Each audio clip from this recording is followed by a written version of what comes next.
विस्तार से जानने के लिए प्रजापिता ब्रह्मा कुमारी ईश्वरीय विश्वविद्यालय से भी संपर्क कर सकते हैं। आज की मुरली का सार है मीठा मीठा बाबा कहते मीठे बच्चे सदा इसी खुशी में रहे कि हमने 84 का चक्र पूरा किया। सदा इसी खुशी में रहो कि हमने 84 का चक्र पूरा किया और अब जाते हैं अपने घर। बाकी थोड़े दिन ये कर्म भोग है, बाकी थोड़े दिन ये कर्म भोग है। ड्रामा इतना एक्यूरेट बुद्धि में हो कि ड्रामा इतना एक्यूरेट है कि 1 सेकंड पहले या पीछे कुछ भी नहीं हो सकता। तुम्हारा सोचना, तुम्हारा बोलना, तुम्हारा चलना, तुम्हारा उठना, तुम्हारा बैठना और संसार के अंदर कुछ भी, जो कुछ भी हो रहा है वो एक्यूरेट हो।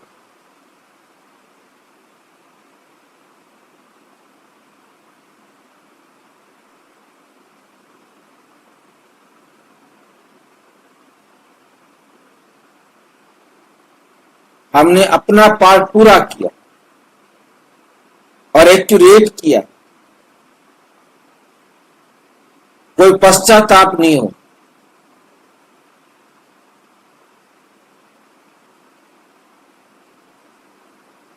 जो गलत हो चुका है वो भी 5000 साल बाद होगा, जो अच्छा हो चुका है वो भी 5000 साल बाद होगा। अब एकदम पास्ट को बिंदी लगा।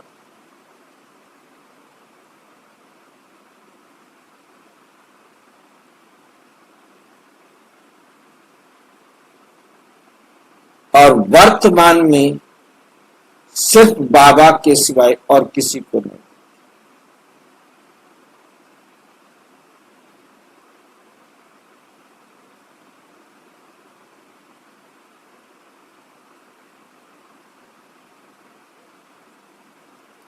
तो ये कर्म भोग क्या हो जाएगा? जो बाकी थोड़े दिन ये कर्म भोग है, इसका क्या हो जाएगा?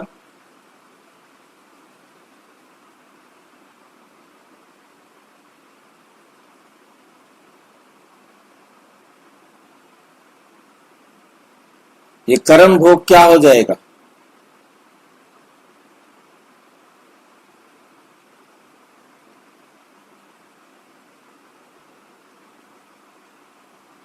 कर्म योग के द्वारा कट जाए।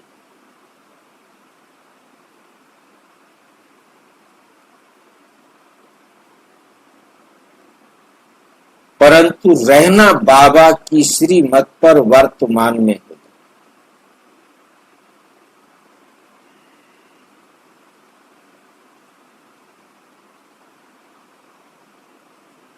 श्रीमत पर वर्तमान में रहना माना खुश रहना।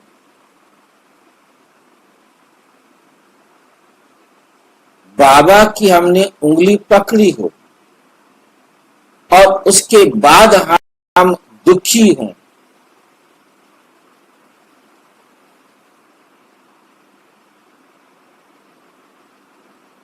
ऐसा हो सकता है?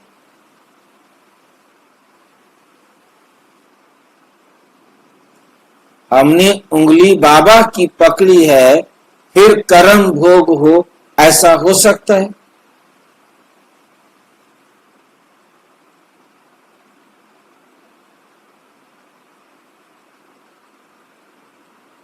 कौन बताएगा? हाँ या ना? नहीं हो सकता भाई जी। नहीं। बाबा के उंगली पकड़ने के बाद दुखी नहीं होना है, यही अभिमानी में रहने तो दुखी नहीं हो। क्योंकि हाँ उंगली पकड़ेंगे ही तभी जब हम आत्मा हैं। देह समझकर हम उंगली पकड़ ही नहीं सकते। पकड़ भी रखी है तो बीच में रबड़ होने के कारण करंट नहीं आएगा। आप याद रहेगा तो दुख कभी नहीं होंगे। बाप याद रहेगा तो जरा भी दुख की फीलिंग नहीं आएगी। अपने घर अब जाते हैं, अपने घर बाकी थोड़े दिन ये कर्म भोग है। अब इस कर्म भोग को कर्म भोग रखना है या इसको कर्म योग द्वारा विजयी बनना है, ये बाबा ने साइलेंस में छोड़ दिया। ये हमारे ऊपर कि हम इसको कैसे करें। इसलिए छोड़ दिया क्योंकि हर आत्मा का पार्ट अपना अपना है। किसने अभी हिसाब किताब पूरा करना है तो करेगा, उसे बाबा की श्रीमत की उंगली दिखाई नहीं देगी, वो पकड़ेगा ही नहीं।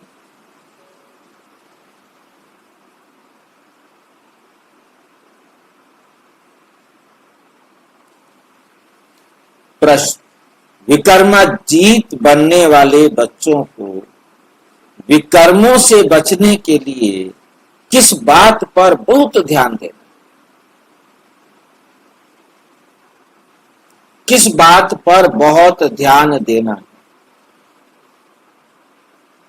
जो सर्व विकर्मों की जड़ है वो है देह अभिमान।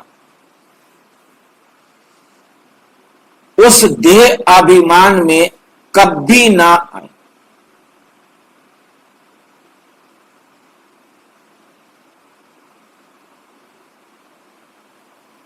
ये ध्यान रखना और इसके लिए बार बार देही अभिमानी बन बाप को याद कर, क्योंकि देह के संबंधियों के साथ रहते हुए हम उसके प्रभाव से मुक्त हों, ये तभी संभव है जब हम देही अभिमानी समझें।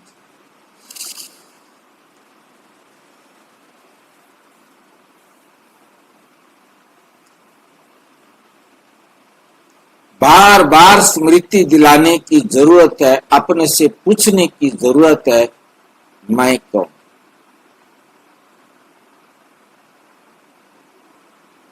मेरा कौन? मैं कौन और मेरा कौन? ये दो प्रश्न अपने आप से पूछना माना अपने आप को अलर्ट कर।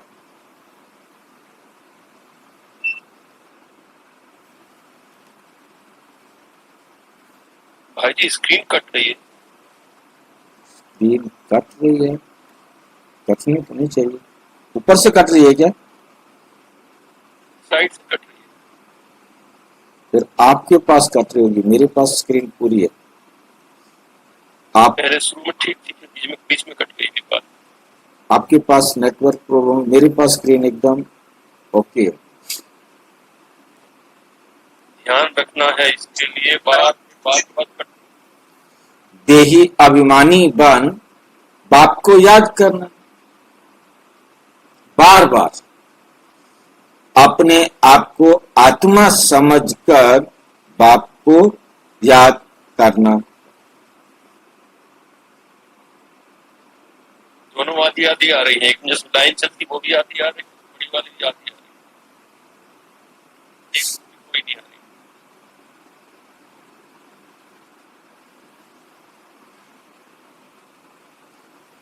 अच्छे और बुरे का फल जरूर मिलता,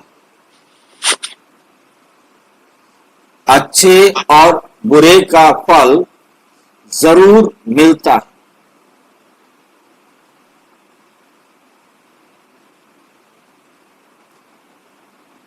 अंत में विवेक खाता है।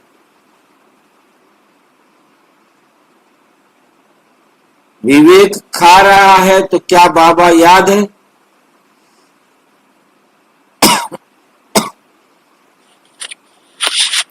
ज्ञान के आधार पर हम पश्चाताप कर रहे हैं। विवेक खाता है माना पश्चाताप कर रहे हैं।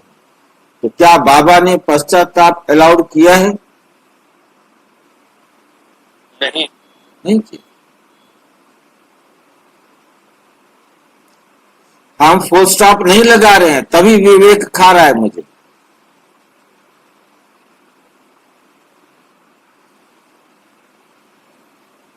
लेकिन इस जन्म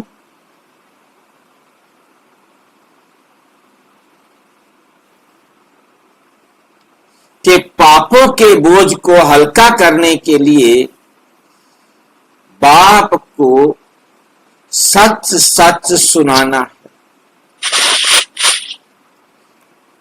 अब बाबा है कहां जो हम उसको सच सच सुनाएं?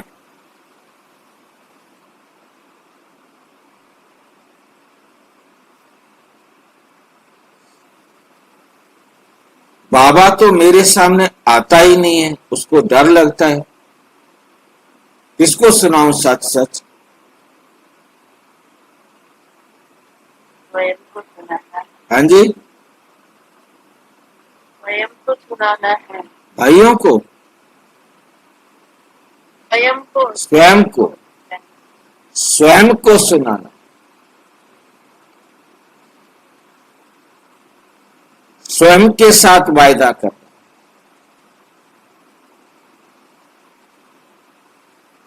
बाबा को सुनाने का मतलब है बाबा की श्रीमत पर चेक करना। बाबा ने हमें श्रीमत दे दी है, हमने उस श्रीमत पर चेक करना है। बाबा की श्रीमत के अनुसार ये राइट है या रॉन्ग? राइट है। बाबा के श्रीमत पर चल, तेरा नाम बाप को दिल की बात अपने आप से कहेंगे। अपने आप से कहना माना बाबा की श्रीमत पर चेक करना। जज की कुर्सी पर बैठकर बाबा की श्रीमत के अनुसार चेक करना। यदि अपने पास बाबा की श्रीमत नहीं है तो आप अपने से सीनियर के पास जा सकते हैं, वेरीफाई करा सकते हैं कि ये करना राइट या रॉन्ग।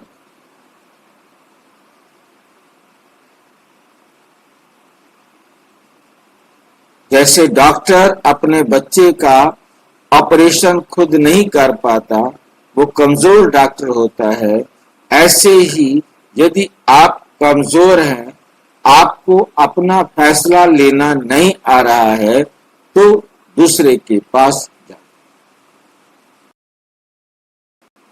और उसे यही कहना है कि बाबा की श्रीमत के अनुसार वेरीफाई करो।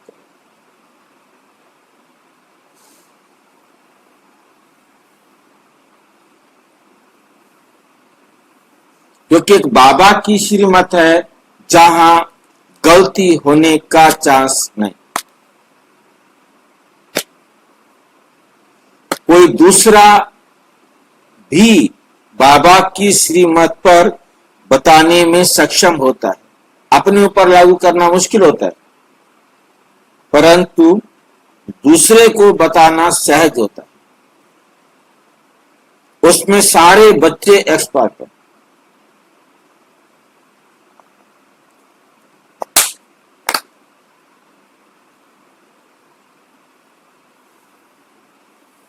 इसलिए बाबा कहते आप भी अपने से न्यारे हो जाओ। इस केस को इस प्रकार से लो कि कोई आत्मा आई है और अपनी प्रॉब्लम सॉल्व बता रही है। अब बाबा की श्रीमत के अनुसार मैं इसका क्या जवाब दूं? तो आप बड़े एक्सपर्ट रीति से उस प्रोग्राम का बाबा की श्रीमत के अनुसार सॉल्यूशन दे सकेंगे, बजाय किसी दूसरे के पास जाने के। सिर्फ वो केस मेरा नहीं, किसी और का है। मैं तो बाबा का बच्चा हूं।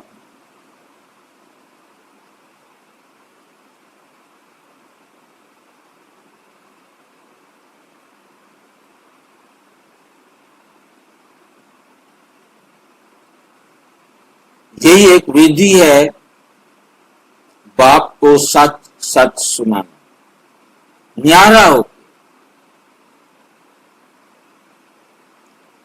मेरा है तो आप अपने आप को जस्टिफाई करेंगे, कोई बात नहीं। वो इतना करते हैं, वो इतना करते हैं, वो ऐसे करते हैं, वो ऐसे करते हैं, मैं भी ऐसे कर लेता हूं। ये बाबा नहीं आया, बाबा को नहीं सुनाया, यह आपने खुद को सुनाया और आप खुद अधूरे हो, तो फैसला भी पूरा होगा अधूरा होगा? अधूरा ही होगा।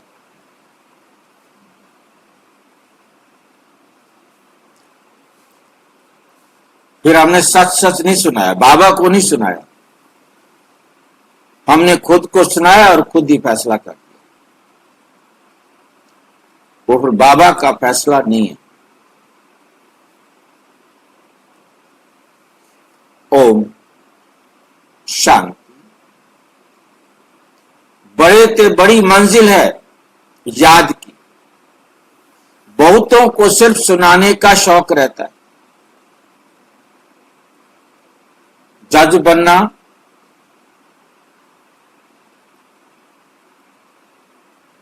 सुनाने का शौक रहता है। ज्ञान को समझना तो बहुत सहज है। 84 के चक्र को समझना है, सुदर्शन चक्र फिराना है, चक्रधारी बनना है, जास्ती कुछ नहीं।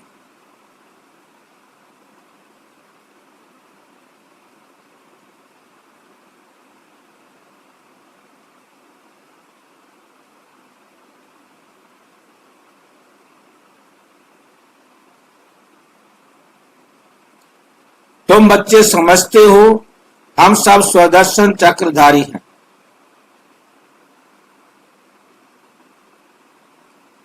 स्वदर्शन चक्र से कोई का गला नहीं काटते। हम सुदर्शन चक्रधारी हैं, परंतु सुदर्शन चक्र से कोई का गला नहीं काटते। हमारे सुदर्शन चक्र में कोई धार नहीं है, वो घूमता